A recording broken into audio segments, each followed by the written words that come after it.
Bienvenue à Math Infinité, la chaîne consacrée à l'enseignement des mathématiques à l'université. Alors, cette vidéo sur les espaces pré-hilbertiens réels et les espaces euclidiens est la suite de la vidéo consacrée au cours sur cette thématique. Alors aujourd'hui, on va voir trois exercices corrigés pour illustrer toutes les notions de cours concernant les espaces pré-hilbertiens réels. Alors, voilà ce qu'on va faire. Alors, en fait, la situation, donc, dans un premier exercice, on va voir comment montrer qu'une forme bilinéaire symétrique sur un espace vectoriel est pris hilbertien, donc c'est-à-dire est un produit scalaire. Donc ça, c'est le but de deux exercices. Alors, on va voir dans deux situations. Alors ensuite, on va voir des applications de l'inégalité de Cauchy-Schwarz, ici. Donc on va voir quatre applications de l'inégalité de Cauchy-Schwarz. Et le dernier exercice va regrouper, donc on aura un produit scalaire, utiliser le produit d'orthonormalisation de Gram-Schmidt pour donner une base orthonormée et considérer un sous-espace vectoriel, déterminer son orthogonale et donner l'expression de la projection orthogonale, alors ici dans deux bases différentes. Et finalement, on va utiliser la formule de minimum qui donne la distance d'un vecteur à un sous-espace vectoriel de dimension finie en fonction de la projection orthogonale. Voilà, donc on va utiliser cette formule pour minimiser voilà, donc je vous invite à regarder la vidéo du cours et à avoir à l'esprit la formule de l'orthonormalisation de Gram-Schmidt, bon, cette formule-là, comment déterminer la projection orthogonale et la définition d'un produit scalaire sur un espace vectoriel. Alors bien sûr, cette vidéo vous sera utile si vous faites les exercices vous-même et ensuite regardez la solution. Alors le premier exercice, donc on va définir sur R4 ce produit, donc cette forme bilinéaire. Voilà, donc donné par cette expression, donc la somme des xi, yi, n demi, la somme pour tous les couples i inférieurs à j, xi, xj, xj, yi. Et il s'agit de montrer que ça, c'est un produit scalaire sur R4. Voilà, donc ça c'est le premier exercice. Alors, un autre cas, donc c'est sur l'espace des polynômes. On définit, pour un entier n fixé, je définis cette forme bilinéaire en y prenant la somme. Alors ici c'est la dérivée d'ordre k. Donc on fait la somme de la dérivée d'ordre k en 0, qk, voilà, et plus cette intégrale. Ça c'est la dérivée d'ordre n plus 1. Alors n est fixé. Et il s'agit de montrer que ça aussi c'est un produit scalaire.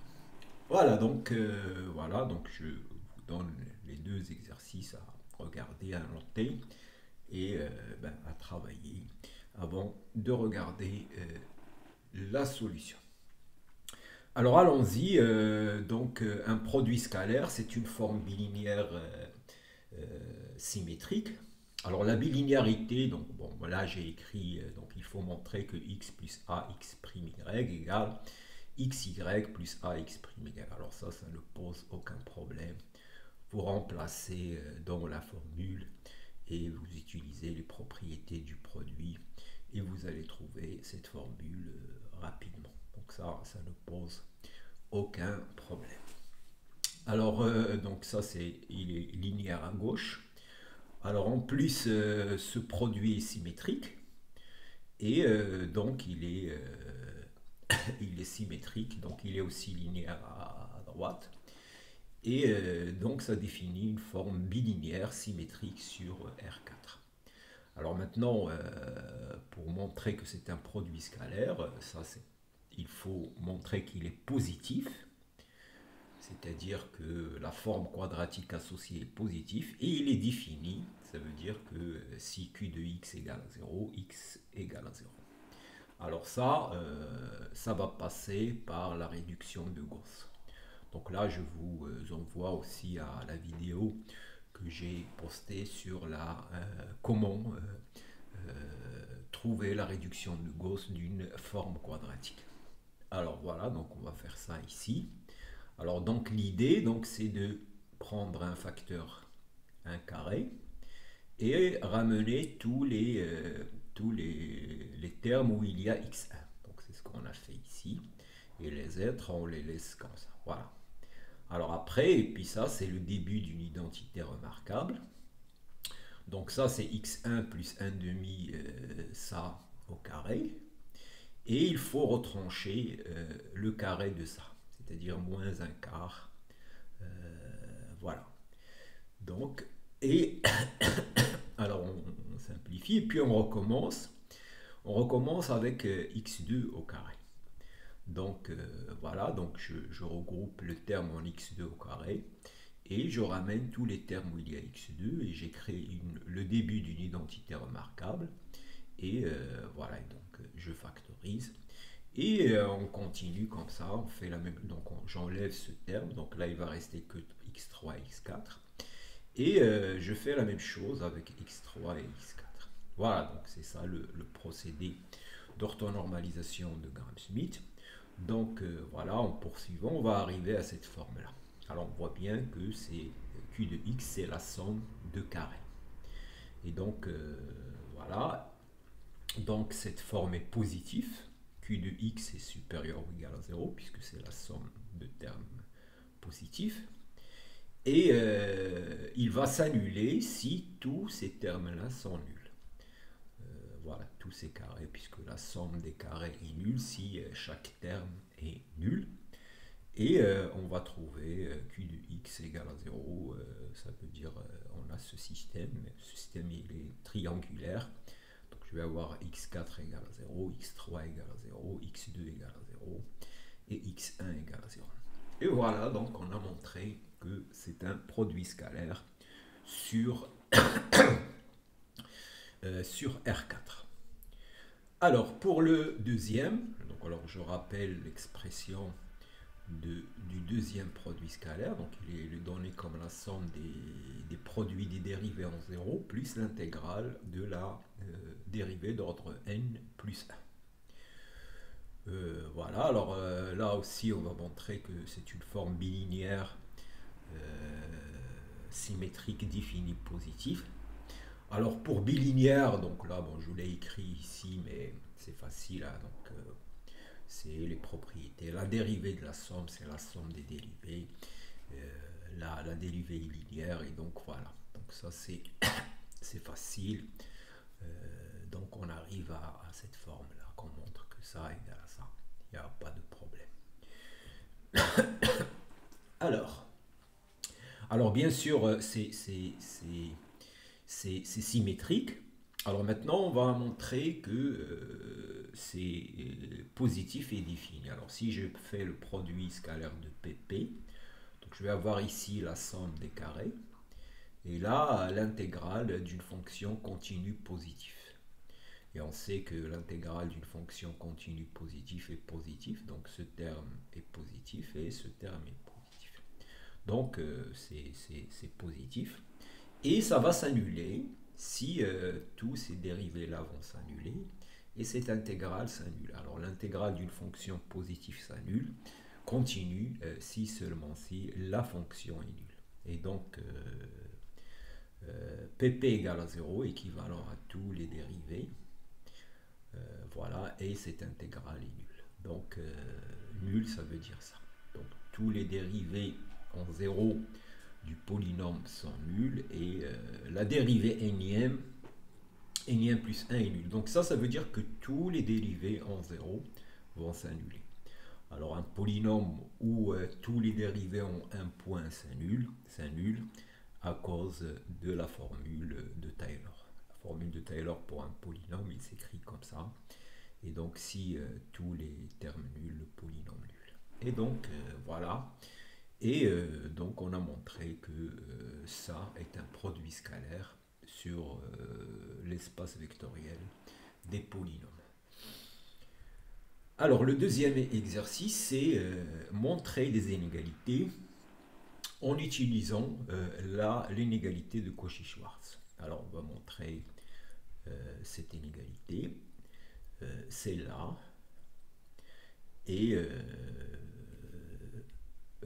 cette inégalité.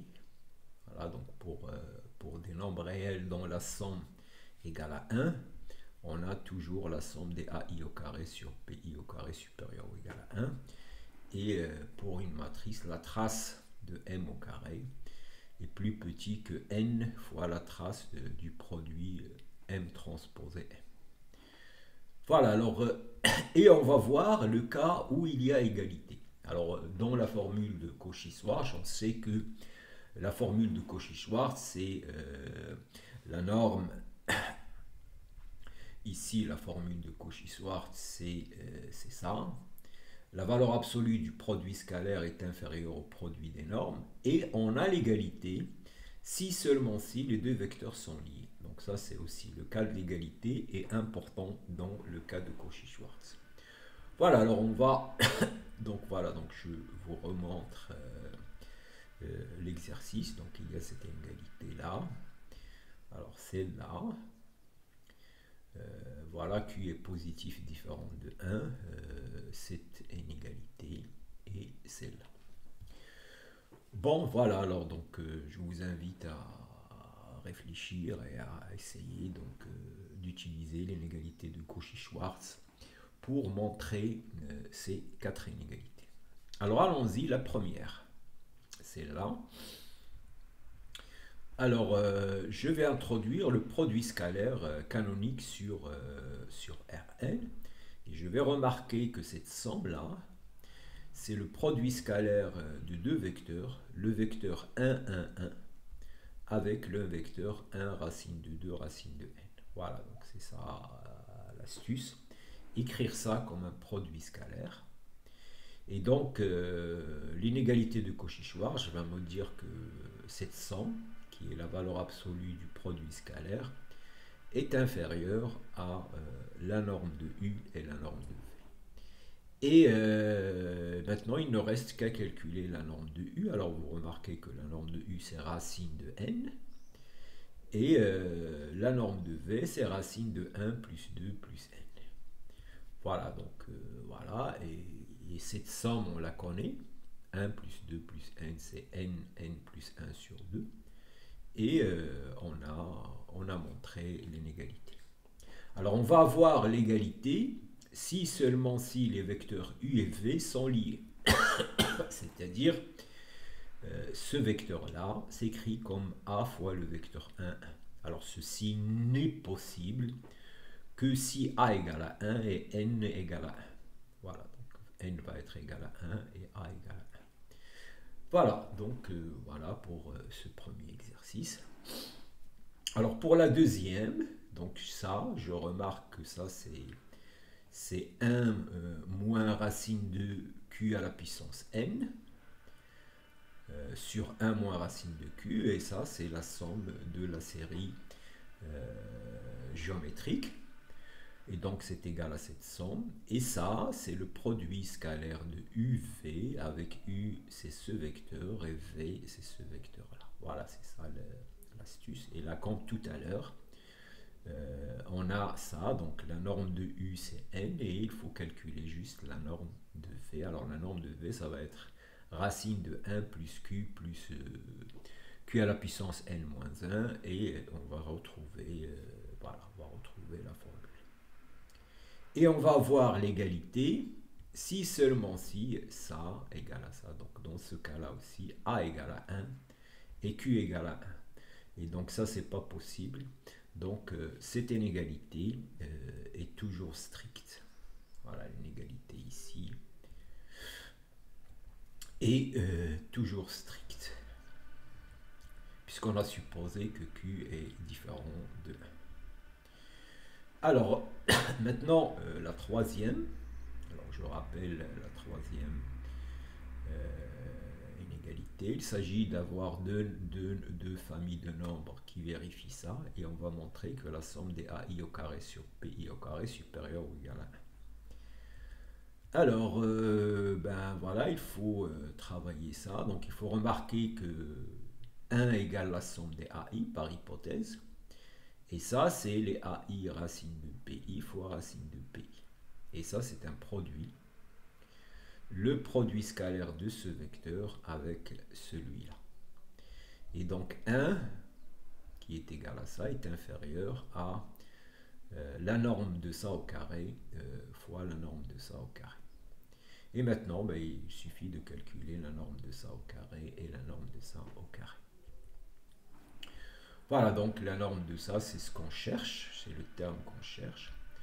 Et la norme de V au carré, ben, c'est 1. Et donc on a l'égalité. L'inégalité souhaitée. Et maintenant, l'égalité, c'est quand ce vecteur est égal à celui-là.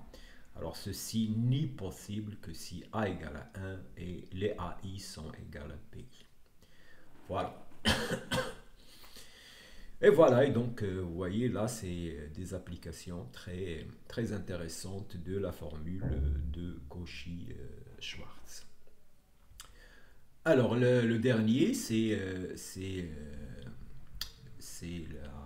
la formule, donc cette formule-là.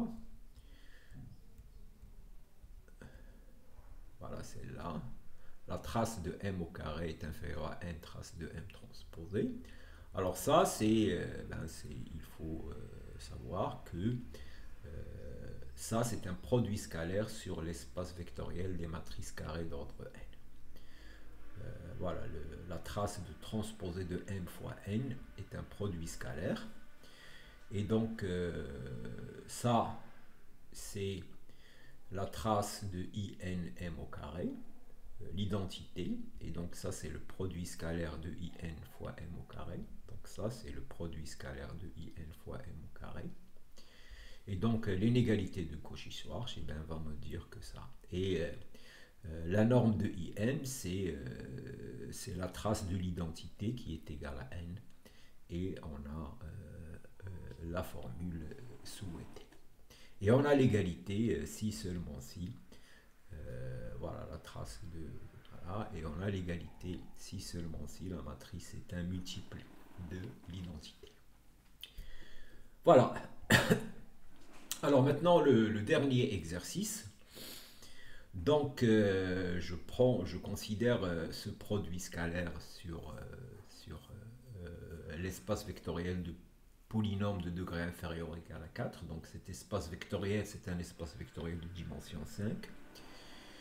Et voilà, alors il s'agit d'abord de voir que ça c'est un produit scalaire, donc il est bilinéaire. Alors il est positif, bien sûr, puisque vous aurez pp, c'est p carré plus l'intégrale. Et il est défini parce que si pp égale à 0, ça veut dire que p de 0 égale à 0 et p' de t égale à 0, donc un polynôme dont la dérivée est nulle et p de 0 égale à 0 égale à 0. Donc ça c'est un produit scalaire. Alors on considère la base canonique de R4 et je considère cette sous-espace vectoriel. Et on note P, la projection orthogonale sur cet espace vectoriel. Alors on va écrire la matrice de ce produit scalaire dans la base P. Ça c'est la première question. On va orthonormaliser la base canonique pour trouver une base orthonormée. Donc on va appliquer le procédé d'orthonormalisation de Gram-Schmidt à la base canonique. On va déterminer l'orthogonale de l'espace vectoriel E, de cet espace vectoriel. Et on va écrire la matrice de la projection orthogonale sur E dans la base P, donc P1. Et on va utiliser tout ça pour déterminer, minimiser cette quantité sur AP. Voilà. Donc ça, c'est un exercice qui regroupe tout ce qu'il faut savoir sur les espaces pré-hilbertiens. Donc voilà, donc là je vous invite à travailler cet exercice sérieusement, donc de le faire soigneusement. Alors, vous allez utiliser la technique d'orthonormalisation de Gram-Schmidt, vous allez déterminer l'orthogonale d'un sous-espace vectoriel, écrire la matrice dans une base, et la matrice de la projection orthogonale, et utiliser la formule de la distance d'un vecteur à un sous-espace de dimension finie pour minimiser cette quantité-là.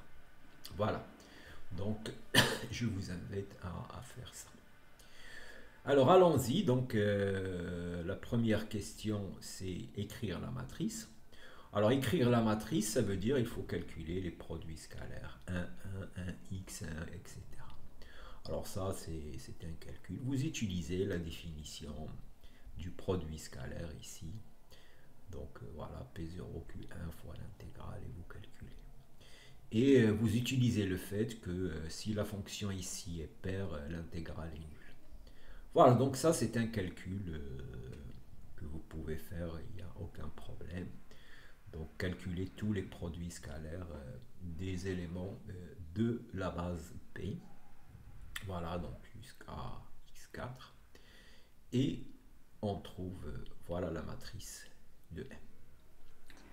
Voilà, alors il ne faut pas hésiter à faire le calcul. Ça fait du bien de faire des calculs. Alors maintenant, le procédé d'orthonormalisation de Gram-Schmidt. Alors le procédé d'orthonormalisation de Gram-Schmidt, ben, ça consiste d'abord à trouver, en utilisant la formule de Gram-Schmidt. Donc on commence par Q1. Donc Q1 c'est 1. La norme de Q1 au carré c'est 1. Donc il est normalisé. Alors on fait Q2, c'est le deuxième vecteur de la base canonique x moins x fois Q1 sur Q1 au carré fois Q1. Donc voilà celui-là qu'on a trouvé. On prend le deuxième vecteur et on fait moins le produit scalaire. Et on calcule ça. Je trouve Q2, donc je calcule sa norme pour orthonormaliser après.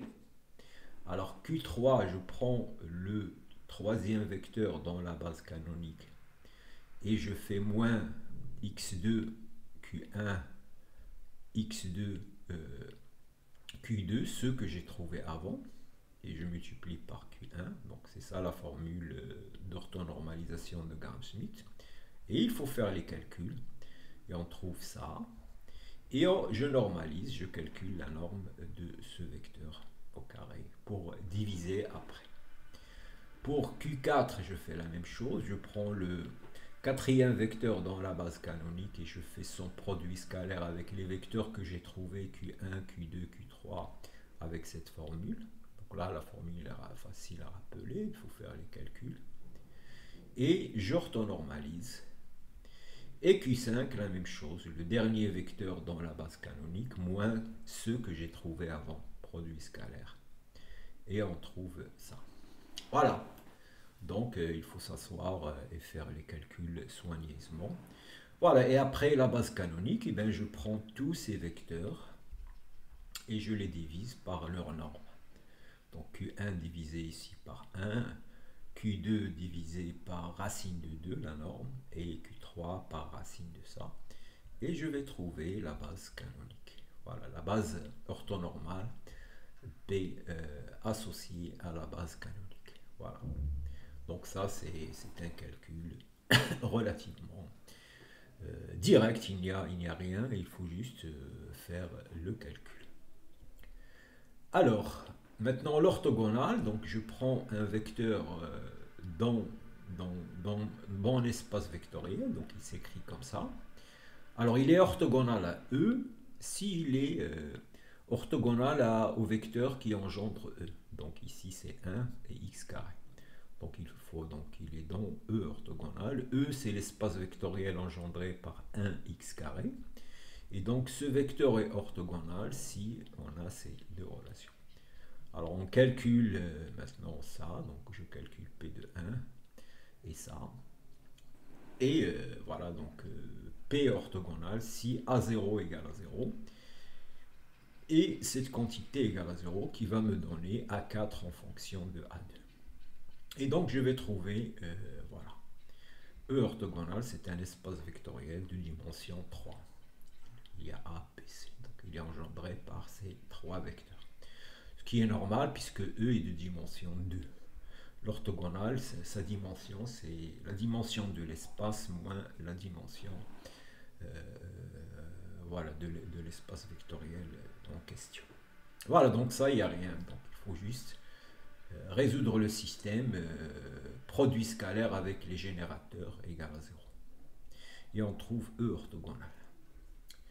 Alors maintenant, pour déterminer la projection orthogonale, alors je sais que la projection orthogonale, eh ben, pour les vecteurs de E, il les conserve. On a P de 1 égale à 1 et P de x carré égale à x carré.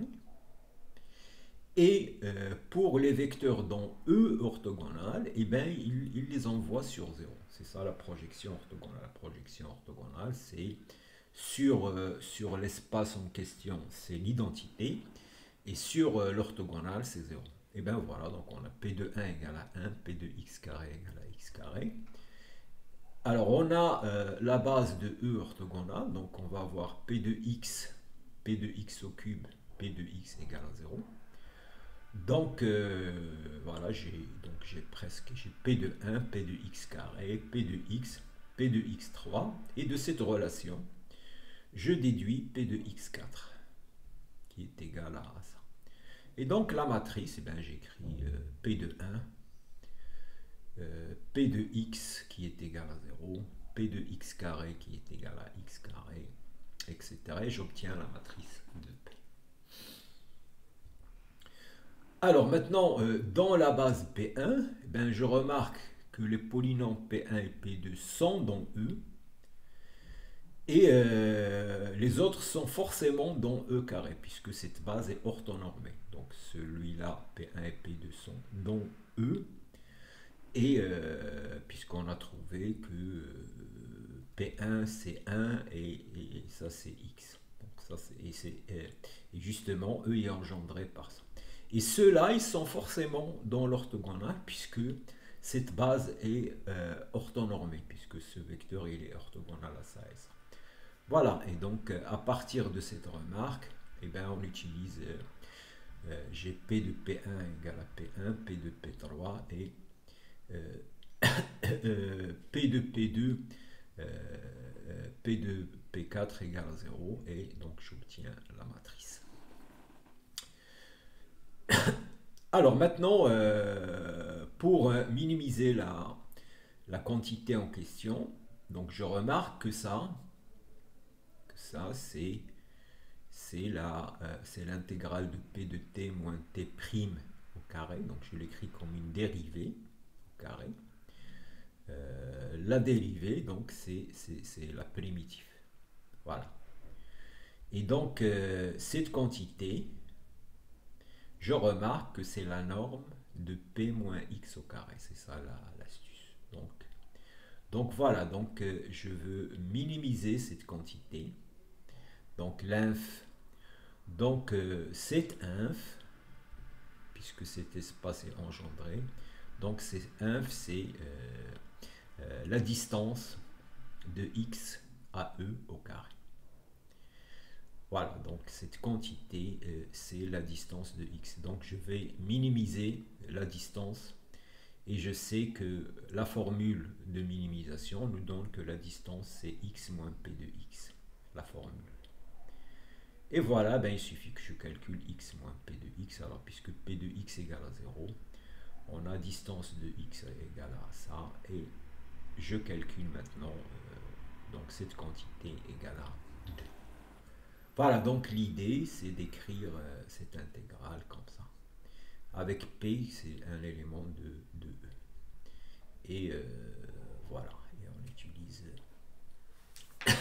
on utilise la formule qui donne la distance d'un vecteur à un sous-espace vectoriel en fonction de la projection orthogonale. Et donc j'obtiens cette intégrale. Voilà, et donc on arrive à la fin de cette vidéo.